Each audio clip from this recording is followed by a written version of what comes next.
Shalom semua pemirsa program All by Grace yang berbahagia. Kita bersyukur dapat berjumpa kembali lagi dalam episode yang ke-146. Sebelum kita mulai, mari kita berdoa lebih dahulu. Bapa Surgawi, kami bersyukur untuk hari hidup, kesempatan yang Kau beri bagi hidup kami, dan kami boleh ada sebagaimana kami ada semata-mata karena kemurahan-Mu dan kasih karunia-Mu yang menjadikannya. Terima kasih Tuhan, kami siap untuk menerima siraman rohani, pesan-pesan-Mu disampaikan, dan kami siap untuk dibangun di atas dasar yang teguh, atas firman-Mu, dan kami pun boleh meningkatkan iman kepercayaan kami kepadamu, dan juga hidup rohani kami boleh naik ke next level. Terima kasih Tuhan, kami serahkan waktu berikut ini Engkau pimpin dari awal hingga akhir semuanya bagi kemuliaan nama-Mu Tuhan. Di dalam nama Tuhan Yesus kami bersyukur, kami menyerah dan berdoa. Haleluya, amin.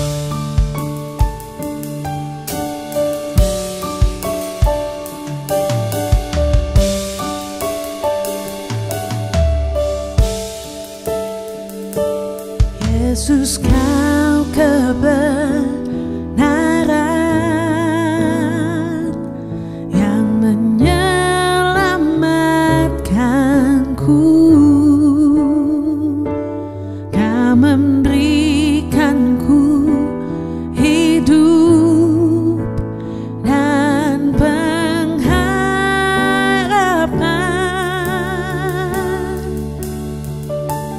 Ku ikut kehendak-Mu, ku perlu anugerah-Mu, ku nyatakan janjiku kepadamu.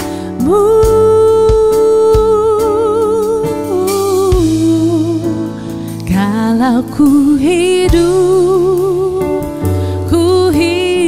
bagimu, hatiku tetap menyembah-Mu. Dunia tak bisa menjauhkanku dari kasih-Mu. Selama ku hidup bagimu, mataku tetap memandang-Mu. Dunia tak bisa menjauhkanku dari kasih-Mu.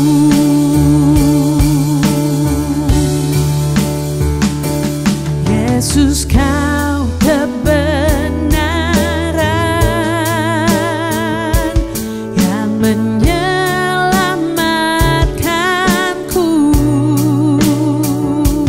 Kau memberikanku hidup dan pengharapan.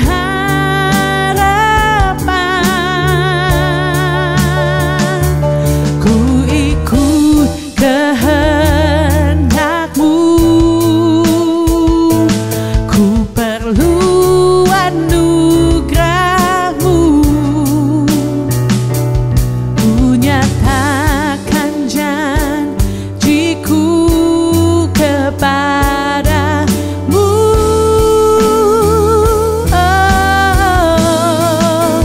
Kalau ku hidup bagimu, hatiku tetap menyembah-Mu. Dunia tak bisa menjauhkanku dari kasih-Mu. Selama ku hidup bagimu, mataku tetap memandang-Mu. Dunia tak bisa menjauhkanku dari kasih-Mu. Dunia tak bisa menjauhkanku dari kasih-Mu. Banyak realita di dunia ini yang sulit dijelaskan, antara lain orang-orang yang tampaknya gagal, tidak berprestasi dan tidak mau bekerja, jalanin kehidupan hanya dari belas kasihan keluarga atau orang lain bagaikan parasit. Namun tetap saja mereka hidup dengan sehat dan panjang umur lagi. Sebaliknya, ada pula orang yang berprestasi, bijak, pintar, bertalenta, banyak menginspirasi khalayak ramai, dan kehidupan mereka boleh kata sukar ditemukan cacat celahnya. Namun mereka tidak diberi kesempatan hidup panjang umur, bahkan sudah meninggal dunia ini di usia yang relatif muda. Sesungguhnya hidup bukanlah soal panjang atau pendek usia seseorang. Ibarat puisi, bisa jadi ditulis panjang, tapi kata-kata yang banyak tidak menjamin keindahan dan kedalaman makna puisi tersebut. Sebaliknya, puisi bisa ditulis secara pendek, singkat, dan ringkas, namun sangat bernilai. Narasinya penuh arti sehingga banyak pembaca pun tersentuh hati. Demikian pula dengan hidup kita manusia. Bisa saja kita dianugerahi dengan usia yang panjang, namun tidak serta-merta menjamin hidup kita lebih menginspirasi dan berdampak bagi sesama. Letak masalahnya bukan pada panjang atau pendeknya hidup seseorang, melainkan adakah orang tersebut menghargai hidup ini sehingga dapat menjalani sebuah kehidupan yang dapat menjadi berkat bagi sesama, baik melalui sikap, perilaku, karya, perbuatan, prestasi, talenta, inspirasi, dan motivasi yang dapat memberi dampak bagi hidup orang lain. Di akhir khotbah, seorang pendeta memberikan altar call. Seorang jemaat manula maju juga ke depan altar bersama beberapa pemuda. Selesai ibadah, Pak Pendeta bertanya kepada jemaat manula itu untuk memastikan dirinya paham bahwa altar call ini adalah bagi mereka yang bersedia menjadi penginjil, menjadi misioneri yang akan diutus ke ladang misi.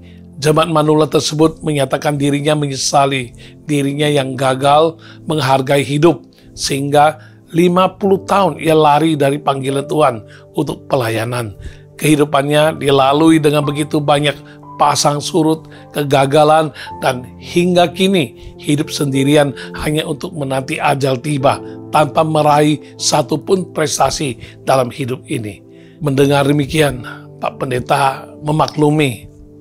Dia menjawab altar call, panggilan Tuhan, hanya karena sudah kehilangan kesempatan 50 tahun dilalui dengan sia-sia, tidak mau hidup memenuhi panggilan Tuhan dan melayani Tuhan dengan sungguh, dan menjalani kehidupan dengan segala kegagalan, pasang surut, yang asam garam kehidupan yang membuat dia sungguh-sungguh merasa hidup ini tanpa arti, tanpa harapan, tanpa nilai. Tahun lalu dalam organisasi kami ada beberapa pendeta yang tergolong juga masih berusia muda, dipanggil pulang ke rumah Bapa di surga. Semasa hidup mereka menunjukkan sikap yang menghargai hidup, tercermin dari pengabdian mereka, kesetiaan dan pemaksimalan diri yang ditunjukkan mereka, bahkan menjadi inspirasi maupun dampak bagi hidup banyak orang.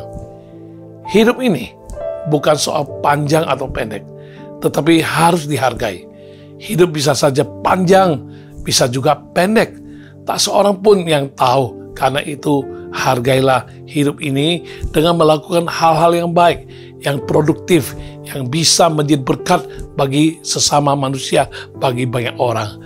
Ketika berulang tahun, umumnya orang-orang akan mendoakan supaya kita memiliki badan yang sehat, panjang umur, dengan harapan dapat menikmati hidup dengan kebahagiaan dan sukacita. Tapi dalam kenyataan, benarkah demikian? Realita mengatakan dengan semakin bertambahnya usia seseorang, semakin merosot pula kemampuan fisiknya dalam beraktivitas. Terlebih lagi bila tidak memupuk kebiasaan hidup yang sehat sedari muda. Bila tidak terbiasa bergerak dan berolahraga rutin, tidak jaga kesehatan dengan mengonsumsi makanan sehat, maka semua dampak buruk pasti akan terasa di usia senja, di mana badan sudah tidak prima lagi seperti waktu masih muda. Semuanya adalah akibat dari pilihan sendiri yang tidak menghargai kesehatan sejak dari muda, hanya mau yang enak, yang nyaman saja tanpa memikirkan konsekuensinya dalam jangka panjang. Berumur panjang juga tidak menjamin pasti bahagia bila tidak dipersiapkan dengan matang sejak muda. Karena semakin panjangnya umur, semakin pula banyak biaya yang perlu dipersiapkan untuk dapat menikmati masa pensiun, masa tua. Berumur panjang juga tidak selalu mulia bila waktu berlalu hanya dihabiskan begitu saja, hanya mementingkan kepentingan dan kesenangan diri sendiri, berlalu sia-sia tanpa nilai dan tanpa dampak bagi sesama. Saya pernah mengunjungi sebuah rumah duka untuk mengikuti ibadah penghiburan dari seorang bapak yang sudah berusia lanjut. Namun sangat sedikit orang yang menghadiri ibadah penghiburan di rumah duka atas meninggalnya beliau. Padahal bila kita pikir, seharusnya bapak itu sudah kenal dan berhubungan dengan banyak orang sepanjang hidupnya, tetapi tidak menjamin bahwa hidupnya telah memberi dampak dan menjadi berkat bagi sesama. Ya, itulah sebabnya ya saat dia meninggal pun sangat sedikit orang yang mau datang untuk melayat atau ikuti ibadah penghiburan dan penguburan dan sebagainya. Sebaliknya, saya juga pernah menghadiri ibadah penghiburan atas berpulangnya seorang ibu yang masih berusia relatif muda. Ibu ini sangat menghargai hidup, tercermin dari sikap hidupnya yang senantiasa maksimal bagi Tuhan dan sesama dalam berbagai bentuk. Di segala waktu, dimanapun kesempatan tersedia baginya, berbagai ibadah dilaksanakan di rumah duka selama 3 hari, selalu ramai dihadiri oleh banyak orang, hingga yang dari luar kota pun datang, dari luar negeri pun tak terkecuali. Sepanjang hari selalu ada saja orang-orang datang untuk menyatakan hormat dan mengenang beliau dan bercerita bagaimana sang ibu sudah sangat berjasa memberi inspirasi bagi hidup mereka. Ya, walaupun hidupnya terbilang singkat, namun sangat berkesan dan bermakna bagi sesama, dan sudah pasti juga berkenan kepada Tuhan. Pertanyaannya, hidup seperti apa dan bagaimana yang sedang kita jalani? Apakah sekedar mengharapkan umur panjang tanpa tekad dan tujuan pasti? Untuk apa waktu ekstra tersebut akan kita pergunakan? Sudahkah kita mengerti bagaimana menghargai hidup ini agar dapat menjadi berkat, berdampak maksimal bagi sesama, dan memuliakan nama Tuhan? Tema program All by Grace hari ini adalah menghargai hidup. Diharapkan melalui pembahasan tema tersebut, kita dapat belajar, memahami betapa penting dan perlunya menghargai hidup ini, sehingga kita dapat memaksimalkan waktu dan kesempatan yang diberikan Tuhan, agar hidup kita dapat sungguh-sungguh menginspirasi banyak orang dan berdampak bagi sesama. Orang yang menghargai hidup akan ditandai dengan hal-hal sebagai berikut. Yang pertama, dia akan melakukan hal-hal yang baik dan menjadi berkat bagi banyak orang. Ketika bertanya kepada anak-anak tentang apa yang menjadi mimpi, harapan, atau cita-cita bagi masa depannya kelak, di antara mereka ada yang menjawab ingin menjadi tentara, ingin menjadi polisi, ingin menjadi pilot, atlet, atau artis, atau pengusaha, atau dokter, bahkan menjadi guru dan profesi lainnya. Mereka membayangkan bagaimana mereka dapat berkontribusi bagi masyarakat melalui pekerjaan yang akan mereka tekuni kelak. Bagaimana mereka dapat memberikan dampak dan manfaat positif bagi masyarakat melalui kehidupan mereka di kemudian hari. Hampir tidak pernah menemukan ada anak-anak yang menginginkan dirinya untuk menjadi pencuri, perampok, atau penjahat di masa depan. Secara normal, setiap anak ingin dapat melakukan hal-hal yang baik dalam hidupnya. Namun seiring dengan berjalannya waktu, seiring dengan bertambahnya usia, seringkali keputusan yang diambil tidak selalu baik. Bisa saja kepepet, terjepit, tekanan hidup dan ekonomi yang dihadapi. Ada saja orang-orang tertentu yang mengambil jalan pintas dengan cara mencuri, merampok, korupsi, yang notabene-nya merugikan sesama karena hutang yang menumpuk. Seseorang rela menipu sesamanya, bahkan ada yang tanpa seizin saudara atau temannya, nama mereka dipakai sebagai penjamin hutang. Karena sudah lelah berbuat baik dan dimanfaatkan orang terus-menerus. Seseorang bisa saja menjadi kesal, jengkel, hingga amarahnya meledak sampai melakukan kekerasan dan masih banyak lagi. Kehidupan yang awalnya dipandang dan dirancang dengan sedemikian baik sehingga dapat memberi manfaat dan nilai bagi sesama, dalam kenyataan belum tentu sebaik dan seindah yang dibayangkan karena tidak mengerti menghargai hidup. Ibarat peribahasa yang berkata, karena nila setitik, rusak susu sebelanga. Yang berarti karena satu kesalahan dapat mengakibatkan segala sesuatu yang telah dibangun selama ini menjadi hancur begitu saja. Tidak sedikit orang mengalami kehancuran karir yang telah dibangun dan diperjuangkan selama puluhan tahun dalam sekejap mata menjadi hancur karena kedapatan korupsi uang perusahaan. Demi keuntungan sesaat, tergoda oleh kemilauan harta duniawi, karir dan masa depan kandas begitu saja karena memilih untuk tidak lagi melakukan hal-hal yang baik. Tidak sedikit juga orang yang hancur hidupnya hanya karena mengambil keputusan yang salah. Rumah tangganya menjadi hancur karena perselingkuhan, studi hancur karena narkoba, usaha hancur karena terbukti terlibat dalam kasus penipuan, dan lain sebagainya. Memang tidak mudah untuk selalu berbuat baik, untuk selalu memilih hal-hal yang baik dan benar di tengah-tengah dunia yang semakin hari semakin jahat ini. Namun sejatinya, memilih untuk selalu melakukan hal-hal yang baik adalah pilihan yang tepat, bijak, dan yang terbaik. Karena dengan demikian, hidup kita akan aman dan terpelihara.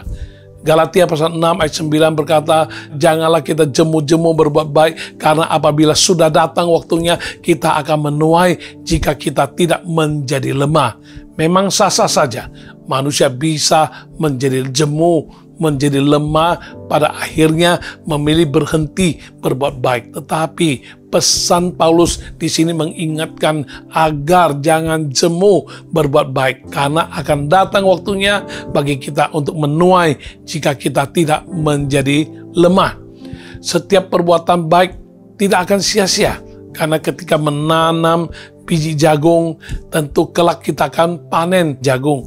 Begitu juga bila kita menanam biji mangga, kita pun akan menuai buah mangga di kemudian hari.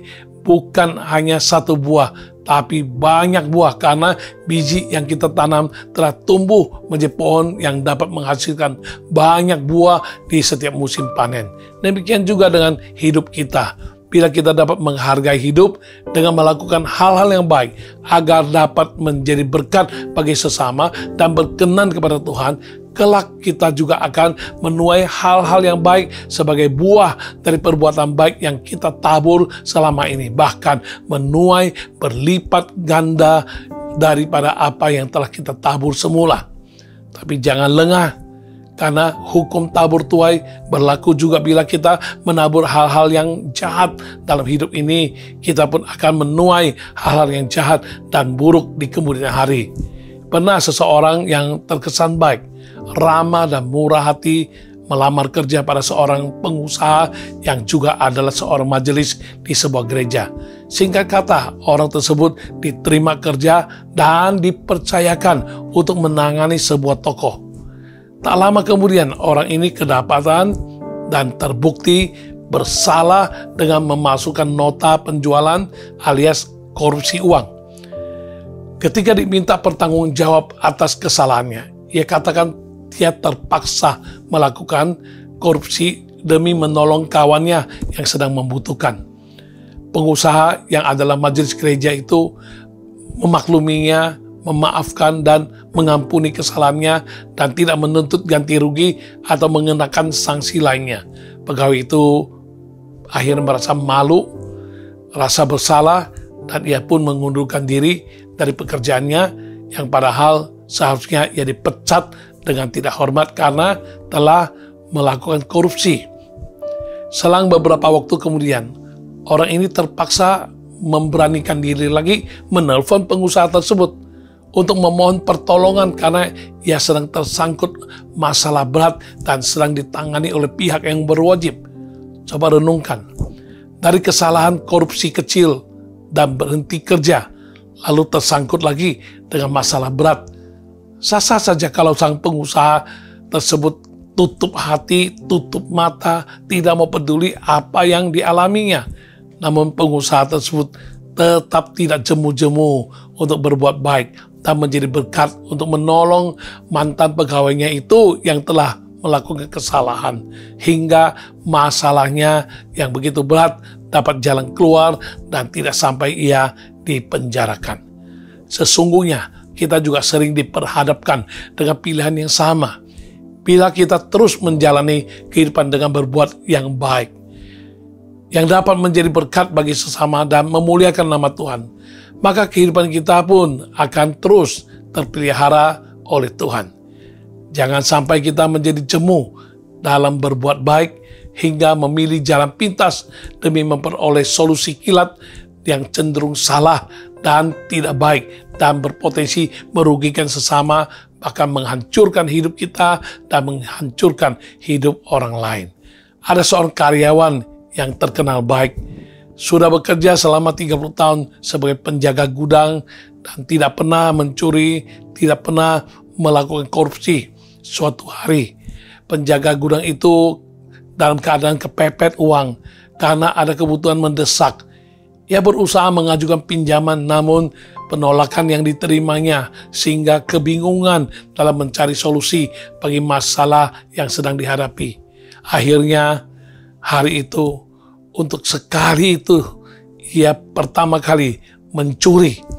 Namun malang, ia ditangkap pada malam harinya karena lupa bahwa pemilik gudang telah memasang kamera CCTV. Kepercayaan yang telah dibangun selama 30 tahun hancur seketika itu juga. Pekerjaan yang telah ditekuninya selama puluhan tahun harus ditinggalkannya karena diberhentikan dengan tidak hormat, terancam dipenjara hanya karena satu pilihan yang salah. Padahal kalau saja ia bisa bertahan untuk terus berbuat baik, terus bekerja dengan jujur, tidak mustahil bagi Tuhan untuk mengadakan mukjizat, membukakan jalan bagi permasalahan kehidupannya. Bahkan ia bisa tetap bekerja sampai pensiun dengan meninggalkan nama baik dan dihormati. Ingatlah bahwa Tuhan telah memanggil kita untuk menjadi garam dan terang di dalam dunia. Garam dapat memberi rasa bagi hidup yang tawar. Terang dapat menerangi kegelapan. Kita bisa memerankan fungsi ini dengan mengambil tindakan nyata untuk membantu orang yang membutuhkan, memberikan dukungan dan penghiburan bagi mereka yang berduka atau dalam keadaan sedang terjepit dengan masalah, dan kita boleh menyebarkan harapan kepada mereka yang sedang berputus asa. Setiap tindakan baik yang kita lakukan, sekecil apapun itu, memiliki potensi untuk membuat dampak yang besar bagi hidup seseorang, bahkan banyak orang. Mungkin secara sekilas kita tidak menyadari bagaimana sebuah senyuman pun, kata-kata penuh kasih, atau tindakan kebaikan lainnya dapat mengubah hidup seseorang. Pernah seorang pengusaha muda yang cukup berhasil, ia menjadi pengurus gereja. Suatu hari, gereja itu kedatangan seorang pemuda lain yang badannya kekar, terkesan orangnya ini orang kasar. Lalu pengusaha muda ini menemani orang jiwa baru itu untuk duduk bersama, berdampingan, membukakan Alkitab supaya dibaca olehnya, bahkan ya tegur sapa dan bisa merangkul orang tersebut. 10 tahun, 20 tahun berlalu, orang kasar itu sudah dibaptis di gereja. Namun suatu hari dia berkata, saya pertama kali injek kaki ke gereja. Untung saya ketemu dengan Anda. Kalau tidak, saya tidak akan ke gereja dan saya minder. Saya merasa saya tidak layak karena badan saya kelihatannya kasar, karena pekerjaan saya adalah pekerjaan mebel, pekerjaan yang kasar, bahkan badan saya karena saya belajar ilmu bela diri dan badan saya keker dan terkesan bukan orang baik-baik. Tapi karena Anda bisa menyambut saya, duduk bersama saya, menyapa saya, bahkan membukakan Alkitab untuk saya baca, dan Anda bayangkan, hanya perbuatan-perbuatan baik yang kelihatannya kecil-kecilan saja, namun bisa berdampak bagi hidup seseorang, diubahkan, diselamatkan Tuhan, sampai dia sekeluarga diselamatkan dan tertanam di dalam gereja tersebut sampai puluhan tahun hingga saat ini. Ketika kita bersedia menjadi saluran berkat bagi orang lain, Tuhan dapat menggunakan kita untuk melakukan pekerjaannya yang besar dan yang luar biasa. Marilah kita bertekad untuk tidak menjadi lelah melakukan kebaikan, karena pada waktunya kita akan menuai hasil yang tanpa kita duga jika kita tidak menjadi lemah. Saat kita memprioritaskan untuk menghargai hidup ini dengan membawa berkat bagi banyak orang, kita bukan hanya menjadi instrumen Allah untuk menyebarkan kasih-Nya, tapi kita juga dapat merasakan sukacita yang sempurna dari Tuhan yang Dia berikan pada kita karena kita telah taat melakukan fungsi kita sebagai garam dan sebagai terang bagi dunia ini. Biarlah roh Tuhan yang hidup akan senantiasa memenuhi kita dan menolong kita, memampukan kita untuk kita bisa tidak pernah menjadi lemah dalam berbuat baik dan menjadi berkat bagi banyak orang.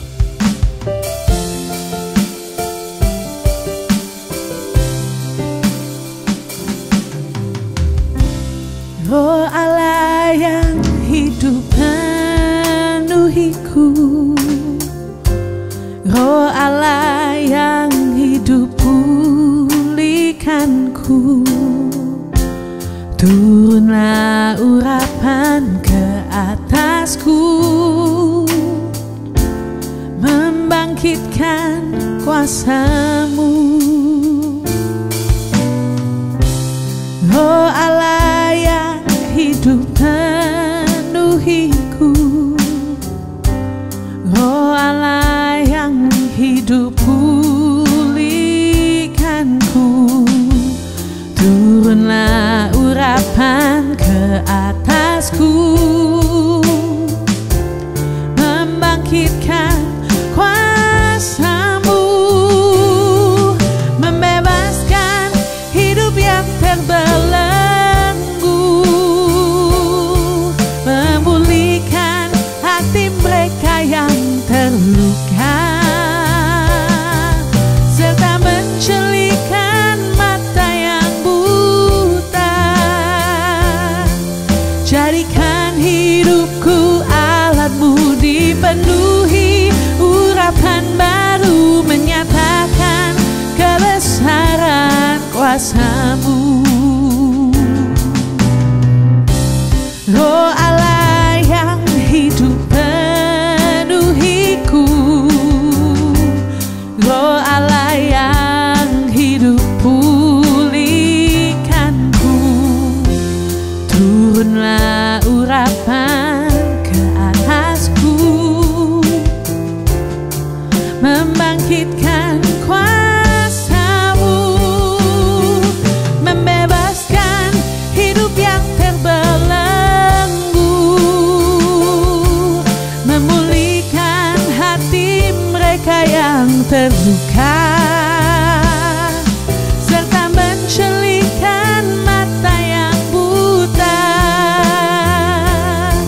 Jadikan hidupku alat-Mu, dipenuhi urapan baru menyatakan kebesaran kuasa-Mu, membebaskan hidup yang terbelenggu,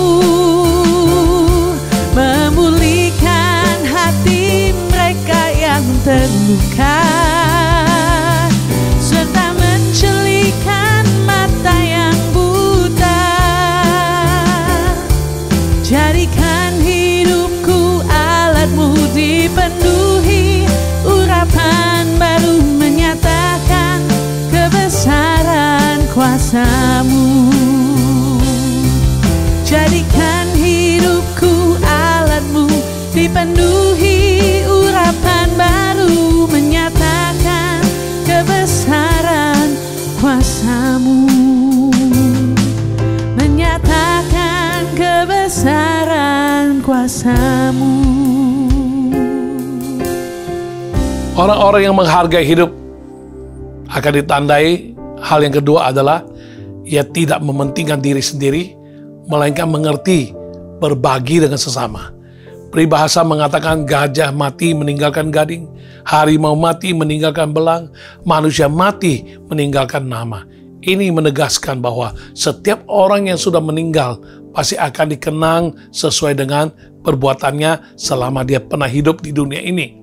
Kematian adalah sebuah keniscayaan, tapi apa yang akan ditinggalkan setelah kematian itulah yang membedakan masing-masing manusia. Saat kita mati, kita tidak hanya meninggalkan dunia ini, tetapi juga meninggalkan nama yang akan dikenang oleh orang-orang yang mengenal kita. Tidak hanya nama, biasanya akan dilengkapi dengan atribut sifat baik atau buruk seseorang seperti Yudas disebut pengkhianat, Thomas peragu, Abraham orang yang beriman, Maria yang taat, orang Samaria yang murah hati, Salomo yang berhikmat luar biasa, dan lain sebagainya. Nama-nama dengan sifat masing-masing tersebut merupakan judul dari cerita kehidupan seseorang yang mempunyai nama tersebut, lalu menjadi sejarah untuk dikenang orang lain. Selain menciptakan manusia, Tuhan juga menciptakan makhluk lain yang walaupun tidak dibekali dengan akal budi, namun ketika makhluk itu mati, ada saja sesuatu yang ditinggalkan yang bisa memberikan manfaat bagi kehidupan manusia. Apalagi kita sebagai makhluk teratas ciptaan Tuhan yang memiliki akal budi, maka seharusnya lah kita dapat memberikan manfaat yang lebih-lebih lagi kepada sesama manusia semasa kita masih hidup, juga kelak sesudah kita meninggalkan dunia ini. Ironisnya, kenyataan menunjukkan tidak semua manusia semasa hidupnya bisa memberikan kontribusi positif bagi sesama, apalagi setelah mereka meninggal dunia. Tidak sedikit manusia yang keberadaannya di dunia hanya terkesan numpang lewat saja. Mereka menjalani hidup dan kehidupan ini dengan datar-datar saja, tanpa satu prestasi pun yang dapat ditorehkan sepanjang hidupnya. Dengan adanya atau tidak adanya mereka di dunia, tampak tidak memberikan arti dan pengaruh apapun bagi sesama manusia.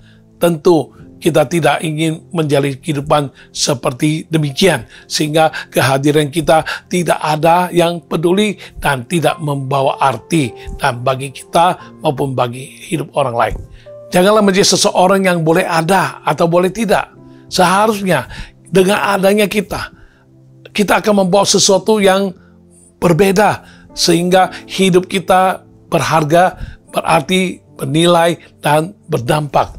Oleh karena itu, selagi masih hidup, marilah kita menghargai hidup dengan merangkai cerita kehidupan yang indah, yang bermakna, yang tak hanya bagi diri sendiri, tapi juga bagi sesama manusia. Sesungguhnya, nilai hidup tidaklah ditentukan oleh berapa banyak uang yang ada di rekening bank, berapa banyak mobil yang ada di garasi rumahnya, berapa banyak baju bermerek yang di lemarinya, atau berapa banyak gelar di belakang namanya. Lain pula ceritanya dengan janda Sarfat yang dijumpai Elia atas perintah Tuhan. Ketika Elia meminta minum dan roti, janda itu hanya memiliki segenggam tepung dan sedikit minyak dalam buli-buli, cukup untuk mengolah roti baginya dan anaknya. Lalu mereka akan mati karena tidak ada lagi bahan untuk mengolah roti demi menyambung hidup mereka. Dalam keadaan yang sedemikian miskin saja, sang janda karena percaya apa yang dikatakan Tuhan melalui Nabi Elia, ia bersedia berbagi. apa yang ada padanya yang sedikit itu. Dengan dia membuatkan sebuah roti kecil sesuai permintaan Elia dengan iman dan ketaatannya, serta bersedia berbagi miliknya yang terbilang minim itu. Alhasil, ia dan anaknya dapat menyaksikan dan mengalami mujizat dan pemeliharaan Tuhan. Untuk jelasnya, Anda sendiri baca dalam 1 Raja-Raja pasal 17 ayat ke-8 sampai ayat ke-16. Nilai hidup seseorang ditentukan oleh seberapa besar kontribusi yang dapat diberikan kepada sesama dan yang dapat diterima serta dirasakan oleh orang lain. Kualitas hidup seseorang ditentukan oleh seberapa banyak manfaat yang dapat diberikan kepada sesama. Penulis Amsal mengatakan dalam Amsal pasal 22 ayat yang pertama mengatakan, nama baik lebih berharga daripada kekayaan besar. Dikasihi orang lebih baik daripada perak dan emas. Kekayaan besar hanya sementara. Perak dan emas dapat menjadi hilang, lenyap, dan menjadi tidak berharga setelah waktu kita habis di dunia ini. Tetapi nama baik akan terus dikenang dan membawa sukacita dan kebanggaan bagi keluarga dan keturunan kita yang kita tinggalkan. Sesungguhnya ada banyak hal yang dapat kita lakukan untuk bisa menjadi berkat bagi sesama. Harta, ilmu, kedudukan, dan jabatan, serta apapun yang kita miliki bisa saja menjadi sarana untuk berkontribusi bagi hidup orang lain. Bisa kita bagikan kepada sesama agar menghasilkan manfaat yang sebesar-besarnya bagi sesama, karena harta terbaik adalah harta yang tidak hanya dinikmati oleh sang pemiliknya saja, tapi juga bisa dinikmati oleh orang lain yang membutuhkan, karena pada hakikatnya kita diberkati dengan tujuan untuk bisa menjadi saluran berkat bagi orang lain, bukan untuk mementingkan diri sendiri dengan semua yang ada tanpa bersedia berbagi dengan sesama.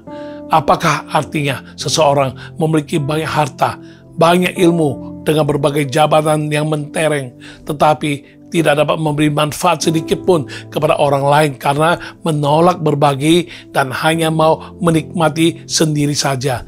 Apalah artinya harta berlimpah jika hanya untuk bermewah-mewah tanpa peduli dengan keluarga yang hidup dalam kekurangan atau orang sekitar yang membutuhkan, tidak pernah mempeduli sesama yang mengalami kesusahan, yang membutuhkan bantuan? Apalah artinya ilmu menjulang tinggi jika hanya untuk menuai sanjung puji, membuat tinggi hati terhadap sesama, tiada empati, menolak untuk berbagi ilmu dan pengalaman karena hanya ingin menguasai segala sesuatu untuk seorang diri? Apalah artinya jabatan bertumpuk-tumpuk dengan berbagai gelar mentereng jika hanya untuk membuat orang lain tunduk dan takluk, tanpa pernah berpikir bagaimana agar nasib sesama tidak kian terpuruk? Hidup yang demikian sulit untuk bisa memiliki dampak, nilai, dan arti karena menolak berbagi dan menjadi berkat. Hidup yang demikian dapat berpotensi meninggalkan kesan buruk karena hanya berfokus kepada dirinya sendiri tanpa kerinduan untuk menjadi berkat dan berdampak bagi orang lain. Apapun yang kita miliki hanya akan bernilai dan bermakna ketika mampu memberikan manfaat bagi orang lain. Karena hidup ini singkat, berusahalah untuk menjadi berkat. Karena hidup ini sementara, jangan biarkan berlalu dengan sia-sia. Karena hidup ini cuma sekali. Berilah arti bagi sesama insani. Kesempatan berlalu takkan datang kembali. Ingatlah bahwa harta dan kekayaan tidak akan dibawa mati. Ia akan berakhir seiring dengan berakhirnya waktu kita di dunia ini. Nama baik tak akan lekang oleh zaman. Nama baik jauh lebih bernilai daripada kekayaan, dan sebaliknya, kekayaan tidak ada artinya tanpa nama baik yang tercermin melalui tindakan perbuatan seseorang. Mari tekad pada Tuhan. Setelah Tuhan memberkati kita, kita tidak lagi hanya mempedulikan diri sendiri, mementingkan diri sendiri, melainkan kita bersedia untuk bisa melayani sesama dan melayani Tuhan dengan lebih sungguh lagi.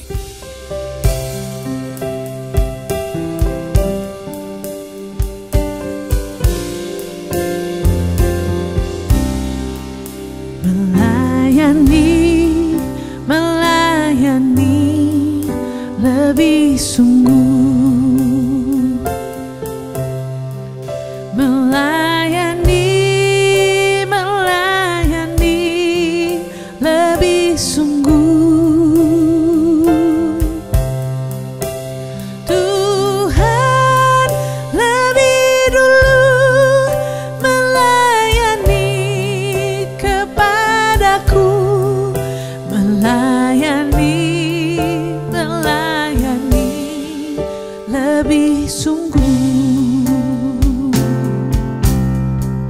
mengasihi lebih sungguh, mengasihi lebih sungguh.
Lebih sungguh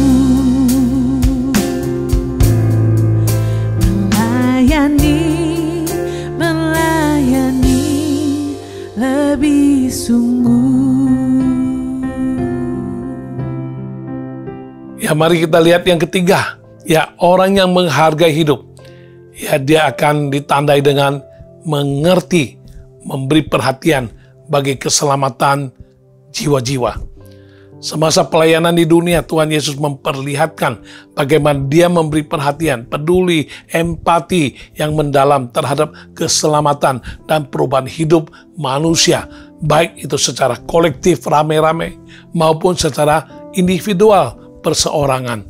Ya, hal ini tercermin dari khotbahnya di atas bukit. Begitu banyak orang berkerumun, ya dia melayani kumpulan massa dalam jumlah besar, disertai dengan mujizat 5 roti dan 2 ikan yang mengenyangkan lebih dari 5.000 orang. Demikian juga Yesus memberitakan Injil kabar baik kepada perempuan Samaria seorang diri. Demikian juga Tuhan Yesus mengusir setan legion keluar dari seseorang yang tinggal di Gerasa di daerah pekuburan, dan masih banyak contoh-contoh lain yang tercatat dalam kitab Injil.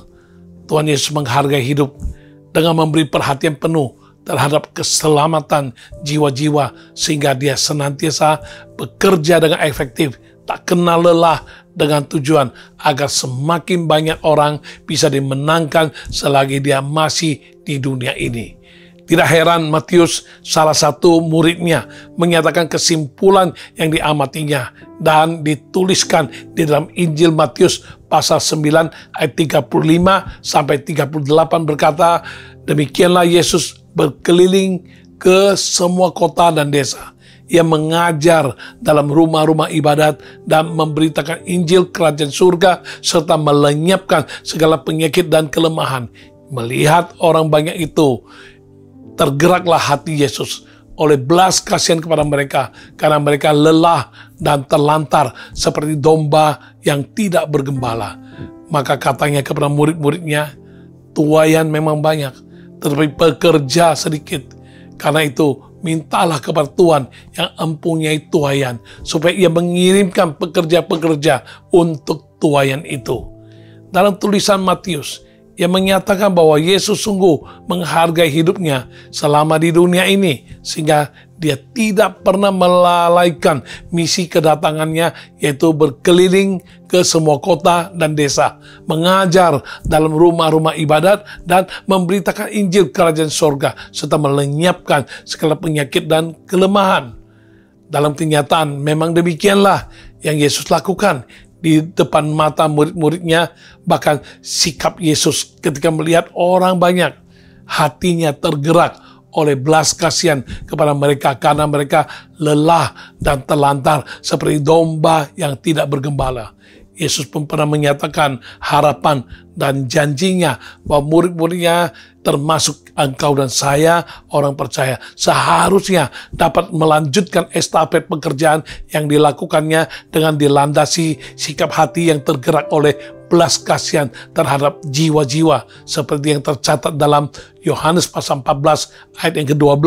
Di sana dikatakan, aku berkata kepadamu, sesungguhnya barang siapa percaya kepadaku, ia akan melakukan juga pekerjaan-pekerjaan yang aku lakukan, bahkan pekerjaan-pekerjaan yang lebih besar daripada itu, sebab aku pergi kepada Bapa. Bila kita semua dapat meneladani Yesus dan menaati harapan serta perintahnya, niscaya kita semua pasti termasuk orang-orang yang menghargai hidup dengan memberi perhatian penuh terhadap keselamatan dan perubahan hidup banyak orang di luar sana yang sedang lelah dan terlantar bagaikan domba yang tak bergembala. Hati kita harus tergerak oleh belas kasihan juga kepada mereka, sehingga tidak ada alasan bagi kita untuk menunda-nunda, apalagi mengabaikan pekabaran Injil, kabar baik yang memberi jaminan keselamatan untuk masuk ke dalam hidup kekal. Sebagai orang yang menghargai hidup, kita perlu mohon kepada Tuhan Yesus agar diberi kemampuan untuk dapat melihat seperti bagaimana Tuhan Yesus melihat.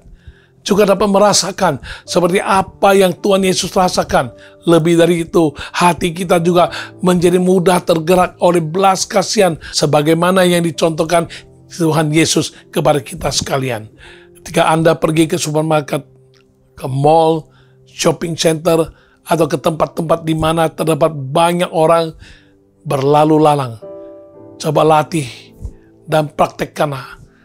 Apakah kita telah mewarisi mata dan hati seperti mata dan hatinya Yesus, yang sekali memandang orang banyak, hati tergerak oleh belas kasihan, sehingga kita akan bertanya pada diri sendiri hal-hal sebagai berikut.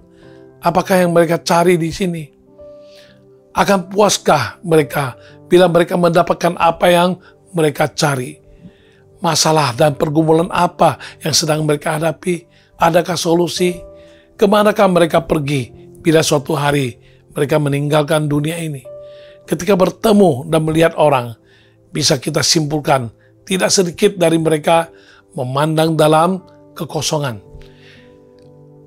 Belanja di supermarket, asal ambil barang, dimasukkan ke dalam troli tanpa jelas apa sebenarnya yang dibeli. Di mall-mall, di shopping center, juga tidak sedikit muda-mudi mejeng tanpa tujuan yang jelas. Ada juga para profesional, pria, wanita, karier, pengusaha, bahkan remaja dan anak-anak di bawah umur sekalipun. Mereka sedang lelah, letih, beban menindih, membuat hati sedih, pedih, dan merintih. Masalah dan pergumulan tak kunjung sirna, hatinya pecah, merana, susah, sengsara, tiada tara. Siapa lagi yang akan peduli dan berempati kalau bukan Anda dan saya yang sudah diselamatkan Tuhan Yesus dengan suatu jaminan yang pasti. Yesus sudah mengatakan kepada murid-muridnya, tuaian memang banyak, tetapi pekerja sedikit. Karena itu mintalah kepada Tuhan yang empunya tuaian, supaya ia mengirimkan pekerja-pekerja untuk tuaian itu. Kitalah pekerja-pekerjaan itu yang akan pergi menuai tuaian yang sudah begitu menguning dan begitu banyak. Seyogyanya lah Anda dan saya yang harus menanggapi keprihatinan Yesus atas krisis pekerja untuk menuai tuaian yang memang begitu banyak, khususnya di era akhir zaman ini. Setelah selesai mengabarkan Injil, kabar baik kepada perempuan Samaria, Tuhan Yesus mengajar dan memperingatkan murid-muridnya, dan termasuk juga terhadap kita sebagai orang percaya dan pengikutnya. Di dalam Yohanes pasal 4 ayat 35 berkata, bukankah kamu mengatakan 4 bulan lagi tibalah musim menuai? Tetapi aku berkata kepadamu, lihatlah sekelilingmu, pandanglah ladang-ladang yang sudah menguning dan matang untuk dituai. Tuhan Yesus menegaskan bahwa kinilah saatnya Jangan tunda, ladang sudah menguning, siap dituai. Kapan saja kita sadar dan berperan aktif sebagaimana mestinya dengan memberi perhatian bagi keselamatan jiwa-jiwa, pasti ada banyak jiwa-jiwa yang sedang menanti orang yang dapat menawarkan dan memberitakan solusi sejati agar mereka boleh diselamatkan dan beroleh hidup yang kekal, bahkan hidup mereka pun boleh dipulihkan, diubahkan, dan dibebaskan dari segala pergumulan hidup. Adalah sebuah kehormatan untuk kita ikut ambil bagian dalam misi kerajaan surga untuk memenangkan jiwa-jiwa dan membawa perubahan hidup bagi banyak orang, bagi kemuliaan nama Tuhan. Terlebih lagi Tuhan Yesus telah mengajak Anda dan saya untuk mengerjakan pekerjaan Allah Bapa yang telah mengutusnya sebagai penebus dan juru selamat manusia. Selama masih siang, artinya masih ada kesempatan untuk bekerja. Jika kita mengabaikan dan tidak menghargai hidup untuk menjadi berkat, berbagi, dan memperhatikan akan keselamatan jiwa-jiwa, akan datang malam dan tidak seorang pun dapat bekerja lagi. Hal ini tertuang dalam Injil Yohanes pasal 9 ayat yang keempat. Di sana dikatakan kita harus mengerjakan pekerjaan Dia yang mengutus aku selama masih siang. Akan datang malam di mana tidak ada seorang pun yang dapat bekerja. Sadarilah bahwa kesempatan tak selamanya tersedia seperti siang hari. Karena akan datang malam di mana kita ingin bekerja sekalipun kesempatan sudah tertutup. Maka dari itu, daripada menyesal di kemudian hari, adalah jauh lebih bijak bila kita memakai setiap waktu dan kesempatan yang Tuhan berikan, menghargai hidup yang Tuhan berikan dengan bekerja lebih giat lagi dengan tujuan yang benar, yakni supaya semakin banyak orang dapat mengenal Tuhan, dapat merasakan kasih-Nya, diselamatkan, dan mengalami pemulihan hidup. Teladanilah Rasul Paulus yang mengikapi betapa pentingnya Injil, kabar baik, diberitakan agar jiwa-jiwa dapat mendengar dan mengerti serta membuka hati, percaya dan menerima Tuhan Yesus sebagai Tuhan dan Juru Selamat mereka sehingga mereka dapat diselamatkan. Hal ini Paulus nyatakan dalam suratnya kepada jemaat Korintus dalam 1 Korintus pasal 9 ayat 16, karena jika aku memberitakan Injil, aku tidak mempunyai alasan untuk memegahkan diri, sebab itu adalah keharusan bagiku. Celakalah aku jika aku tidak memberitakan Injil. Karena menghargai hidup, Paulus mengikapi pemberitaan Injil sebagai sebuah kewajiban atau keharusan baginya, sehingga Paulus memberi penekanan bahwa dirinya akan celaka jika ia tidak bersedia menunaikan kewajiban memberitakan Injil kepada sesama manusia. Kita yang telah mengecap kasih dan kasih karunia Tuhan yang begitu besar dengan memberikan keselamatan dalam Yesus Kristus dan yang memungkinkan kita terbebaskan dari hukuman dosa dan hukuman maut, seharusnya kita jangan lagi hanya memperhatikan kehidupan kita diri sendiri dan keluarga saja, melainkan kita harus memberi perhatian juga kepada jiwa-jiwa dengan meneladani Paulus untuk memberitakan Injil, kabar baik melalui segala aspek kehidupan kita. Memberitakan Injil bukan sekedar sebuah himbauan, melainkan sebuah kewajiban, suatu keharusan yang harus dilakukan tidak dengan paksaan atau terpaksa, melainkan dengan sukarela, bukan menjadi beban, melainkan rasa terbeban karena sudah terlebih dahulu mengalami kasih Tuhan yang begitu besar dengan menganugerahkan keselamatan yang sejati. Penegasan sikap Paulus melalui istilah cilaka seyogyanya lah menjadi motivasi bagi kita agar kita tidak menjadi lalai untuk memberitakan Injil. Kita juga tidak menjadi cuek, apatis, tidak peduli dengan keselamatan jiwa-jiwa. Seorang pendeta yang biasanya bersalaman dengan jemaat di akhir ibadah, saat giliran ia mengalami seorang gadis remaja. Gadis remaja tersebut meminta Pak Pendeta sempatkan diri ke rumahnya untuk mengabarkan Injil kepada seorang guru yang sudah lanjut usia dan hidup sebatang kara yang sedang sakit keras, yang rumahnya tinggal di seberang daripada rumah gadis remaja tersebut. Pak Pendeta spontan menjawab baiklah, setelah selesai salami jemaat, saya akan segera ke rumahmu. Namun karena mungkin kelelahan, selesai pelayanan, khotbah, dan lain-lain, pendeta tidur siang.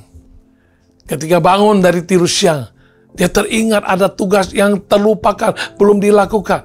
Maka dengan segera pendeta berangkat ke rumah gadis remaja tersebut. Sayangnya, ya terlambat sudah. Ketika sampai ke rumah gadis remaja, terlihat rumah Pak Guru yang perlu dikabarkan Injil dan didoakan. Itu sudah terpasang kain kabung, tanda ada yang meninggal dunia. Pak Guru tersebut sudah meninggal dunia. Pak Pendeta datang terlambat. Betapa menyesal, betapa sedih pengalaman demikian. Pak Pendeta mengikapi kenyataan tersebut yang tak pernah disangka. Kesempatan begitu singkat berlalu. Malam tiba, ajal bisa tiba. Baik kita maupun orang yang perlu kita kabarkan Injil, yang perlu kita beri perhatian, kesempatan pun sudah tiada. Tak seorang pun yang tahu berapa lama lagi waktu yang mereka miliki di dunia ini. Tak ada yang tahu masih ada berapa banyak kesempatan yang dimiliki untuk mengabarkan Injil, bersaksi, dan memenangkan jiwa-jiwa. Oleh karena itu, jangan sia-siakan setiap kesempatan yang dimiliki. Walaupun hanya sekedar menyapa, memberi salam, menunjukkan empati, mengabarkan Injil, mendoakan, atau menabur firman Tuhan. Tak satu pun yang kita kerjakan itu menjadi sia-sia. Percayalah, setiap sikap, perilaku, perkataan, perbuatan kita dapat merupakan sebuah penaburan yang akan menghasilkan tuaian yang dapat mengubahkan hidup sesama dari kebinasaan kepada hidup yang kekal. Hargailah hidup di dunia fana dengan melakukan hal-hal yang baik, tidak lagi hanya mementingkan diri sendiri, melainkan senantiasa bersedia berbagi dengan sesama dalam segala hal, dan berikanlah perhatian, empati terhadap keselamatan jiwa-jiwa yang Tuhan izinkan berinteraksi dengan hidup kita. Lakukanlah semuanya itu dengan konsisten, dengan sungguh hati, dengan setia, sehingga hidup kita boleh membawa dampak arti bagi hidup orang lain, bahkan bisa memuliakan nama Tuhan.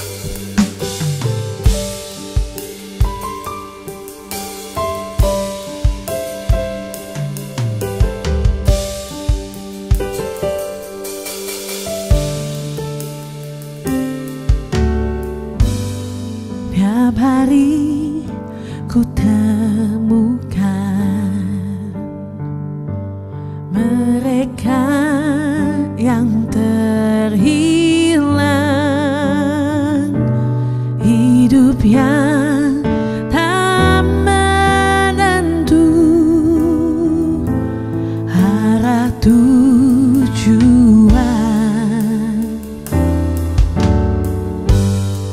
Dalam tawa mereka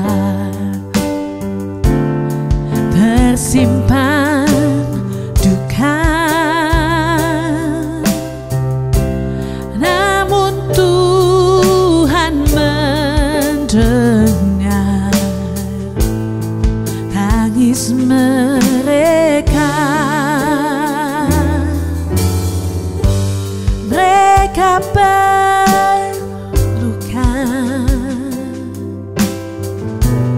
mereka berluka.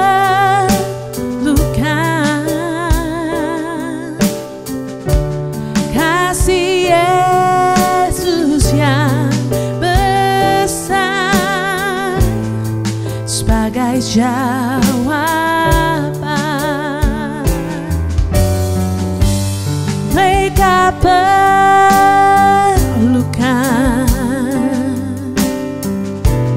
mereka berluka. Tidakkah kau sadari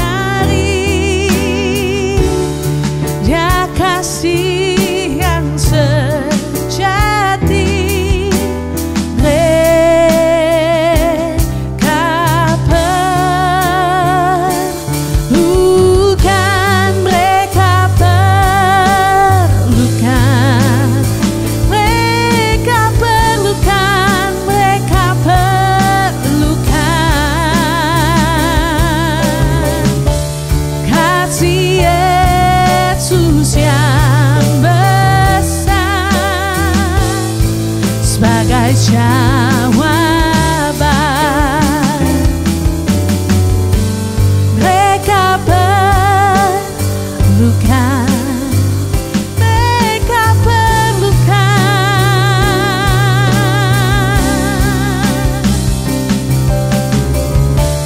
Tidakkah kau sadari dia kasih yang sejati? Mereka perlukan,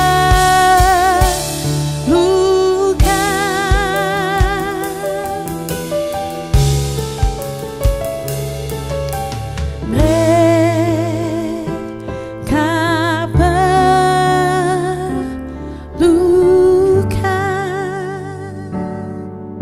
Mari kita berdoa bersama-sama. Kami bersyukur untuk pewahyuan-Mu Tuhan. Engkau ingin supaya kami jangan menyesal di kemudian hari. Karena itu selama kami masih hidup, kami harus menghargai hidup. Saat kami menghargai hidup, kami mau melakukan hal-hal yang baik, yang bisa menjadi berkat bagi banyak orang.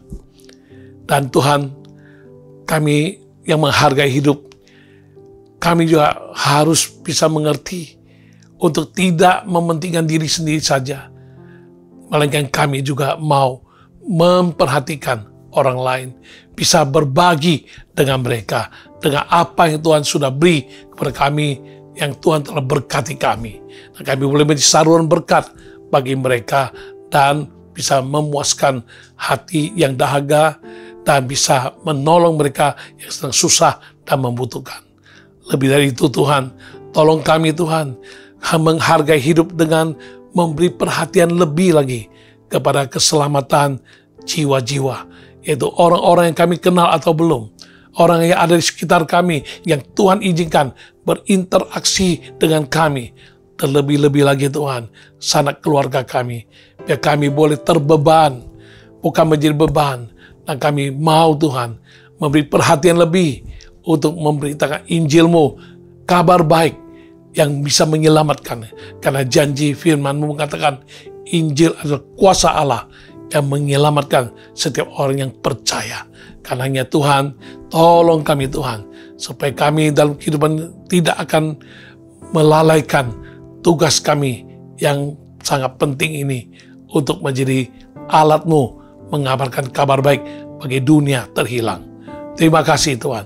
Sempurnakan semua yang telah kami dengarkan dari tadi hingga sekarang, dan kami boleh sungguh-sungguh memahaminya, dan kami mohon kuasa-Mu yang akan menolong kami supaya kami bisa melaksanakan apa yang Engkau kehendaki dalam kehidupan kami, dan kami boleh hidup berkenan kepadamu. Terpuji nama-Mu Tuhan. Di dalam nama Tuhan Yesus kami bersyukur, kami berdoa, dan kami menyerahkan hidup kami setiap pribadi. Haleluya, amin. Ya, tiba saatnya kita mau doa syafaat bagi Anda-Anda yang butuh didoakan. Pertama-tama saya doakan dulu Anda yang sedang kumat-kumatnya gula darahmu, diabetes. Setelah dicek darahnya, waduh, ini sangat serius, bisa-bisa harus suntik insulin dan lain sebagainya. Jangan khawatir, bagi manusia hal itu tak mungkin, bagi Tuhan segala sesuatu ada mungkin. Kita percaya, kita akan lihat kemuliaan Tuhan dinyatakan. Mari kita berdoa untuk Anda yang mengidap diabetes, baik yang takarannya masih rendah, sedang, ataupun yang sudah sangat-sangat akut. Kita berdoa saat ini, mohon campur tangan Tuhan, sehingga Anda boleh terhindar daripada keadaan yang makin memburuk. Tumpang tangan dua-duanya di atas dadamu, Tuhan. Hamba-Mu berdoa untuk mereka yang mengidap diabetes, Tuhan. Gula darahnya tinggi, Tuhan kasihani mereka, dan ampuni kesalahan mereka. Ingatkan mereka untuk menata makanan dengan baik, mengonsumsi yang sehat, dan tidak berlebihan yang mengandung kadar gula. Dengan demikian Tuhan, mulai hari ini mereka dipulihkan Tuhan, disembuhkan Tuhan untuk seterusnya, dan tidak akan lagi mengidap penyakit diabetes dan gula darahnya menjadi normal kembali. Di dalam nama Tuhan Yesus, berapapun ya skala yang sudah dinyatakan melalui pemeriksaan darah, oh Tuhan, mari campur tangan. Bagi manusia hal itu rumit dan susah, tapi bagimu tidak ada yang mustahil. Turun tangan Tuhan, jamah, dan dia ukuran gula darahnya menjadi normal kembali dalam nama Yesus. Dalam nama Tuhan Yesus, sembuh, sembuh, sembuh. Haleluya, amin.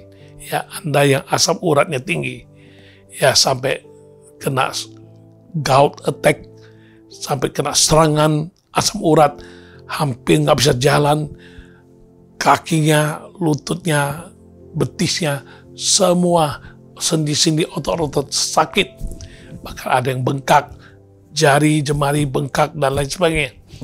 Saat ini, minta sama Tuhan, mohon belas kasihan, sambil engkau menjaga makan, mengonsumsi yang sehat, yang tidak menambah kadar asam urat bagi tubuhmu, dan minta Tuhan belas kasihani, dan Tuhan nyatakan kuasanya menyembuhkan engkau, asam uratmu menjadi normal. Mari kita tumpang tangan berdoa. Dalam nama Yesus, mereka yang mengalami tingginya asam urat dalam darah mereka, Tuhan sembuhkan. Lakukan mujizat dengan segala efek-efek yang sudah mereka alami, Tuhan. Kami percaya engkau sanggup membuat asam uratnya menjadi netral, menjadi normal di dalam nama Tuhan Yesus. Bagimu tidak ada yang mustahil. Sembuhkan Tuhan, sehingga sendi-sendi otot-otot yang tadinya sakit dan nyeri, bahkan ada pembengkakan, bahkan mereka mengalami sampai berdiri pun susah, hampir nggak bisa bergerak, hampir nggak bisa jalan. Saat ini juga Tuhan sembuhkan, dan dia boleh rasakan semua otot, sendi, dan syaraf-syaraf semuanya kembali normal dalam nama Tuhan Yesus. Ya, asam uratnya menjadi normal kembali di dalam nama Tuhan Yesus Kristus. Sembuh, Yesus sembuhkan. Sembuh dalam nama Yesus. Haleluya, amin, haleluya. Ya, saat ini saya doakan untuk Anda yang mengalami sinusitis. Jangan khawatir, ya, jangan takut harus operasi dan lain sebagainya, atau sinusitis ini bisa berkembang akhirnya menjadi sesuatu yang buruk bagi kesehatanmu. Percaya, engkau akan melihat kemuliaan Tuhan. Tumpang tangan di atas hidungmu. Di dalam nama Yesus, aku doakan mereka yang mengalami sinusitis, baik yang masih rendah ataupun sedang ataupun yang sudah berat, akut. Kami percaya dalam nama Yesus, sinusitis bisa menjadi sembuh. Tuhan Yesus sembuhkan. Tuhan Yesus sembuhkan. Dalam nama Tuhan Yesus, tidak ada yang mustahil bagimu Tuhan. Kami terima kesembuhan dalam nama Tuhan Yesus. Haleluya, amin, haleluya. Jangan menutup kemungkinan Tuhan turun tangan buat anakmu yang sudah divonis autis. Engkau merasa kepusingan dengan anak autis ini, begini, begitu, susah untuk dijaga dan lain sebagainya. Percaya, bagi manusia tak mungkin, bagi Tuhan selalu mungkin. Taruh dua tanganmu di atas dadamu, engkau harapkan anakmu bisa kembali normal, maka mujizat Tuhan beri, anakmu menjadi normal. Dalam nama Yesus kami berdoa untuk orang tua yang bergumul, bagi anaknya yang dinyatakan autis, Tuhan lakukan mujizat. Bagi manusia tak mungkin, bagi engkau selalu mungkin. Engkau sanggup membuat anaknya sembuh dari autis dan menjadi anak yang normal, anak yang nurut, anak yang bisa dikendalikan, anak yang bisa diatur, yang bisa hidup bersama dengan baik dan tidak lagi menimbulkan hal-hal yang buruk bagi kehidupannya maupun kehidupan orang tua dan keluarga. Di dalam nama Tuhan Yesus, kami percaya Tuhan, kami melihat kemuliaan Tuhan dinyatakan, anak yang autis itu Tuhan taklukkan dan sembuhkan. Di dalam nama Tuhan Yesus Kristus, kami terima kesembuhan. Haleluya, amin. Buat Anda yang alergi kulit, ya kulitnya terasa gatal-gatal tidak karuan, dari satu lengan sampai dua, sampai telapak tangan pun gatal semuanya. Ayo saat ini kita berdoa, tumpang tangan di dadamu, percaya dalam nama Yesus yang mengalami alergi kulit. Di dalam nama Tuhan Yesus, kami terima kesembuhan. Tuhan Yesus sembuhkan. Tuhan Yesus sembuhkan. Dalam nama Tuhan Yesus, jadilah sembuh. Kulitnya tidak lagi alergik, tidak lagi alergi. Sembuh, sembuh. Dalam nama Tuhan Yesus. Haleluya. Amin. Ya, Anda yang sedang menanti bagaimana jawaban dari lamaran kerja yang engkau rindukan di suatu perusahaan. Saat ini, percaya kalau memang Tuhan yang memberi petunjuk, Tuhan yang akan buka jalan. Pasti engkau akan terima panggilannya dan engkau akan diterima bekerja. Mari taruh dua tanganmu di dadamu. Tuhan, kami doa untuk dia yang menanti jawaban atas lamaran kerja. Semua persyaratan sudah disampaikan dan sedang dalam penantian ini, dia boleh tetap percaya dan dia boleh melihat kemuliaan Tuhan dinyatakan. Kalau Tuhan yang telah menggerakkan, Tuhan telah memimpin, Tuhan pasti akan buka jalan sehingga dia boleh diterima untuk bekerja di perusahaan kebanggaannya, kerinduannya, dan boleh mendapatkan gaji yang setimpal, bahkan boleh berkat Tuhan dinyatakan dengan luar biasa. Dia boleh menjadi kontributor yang baik bagi perusahaan tersebut. Di dalam nama Tuhan Yesus, terima mujizat. Haleluya. Lamaran kerja diterima dalam nama Yesus. Haleluya. Amin.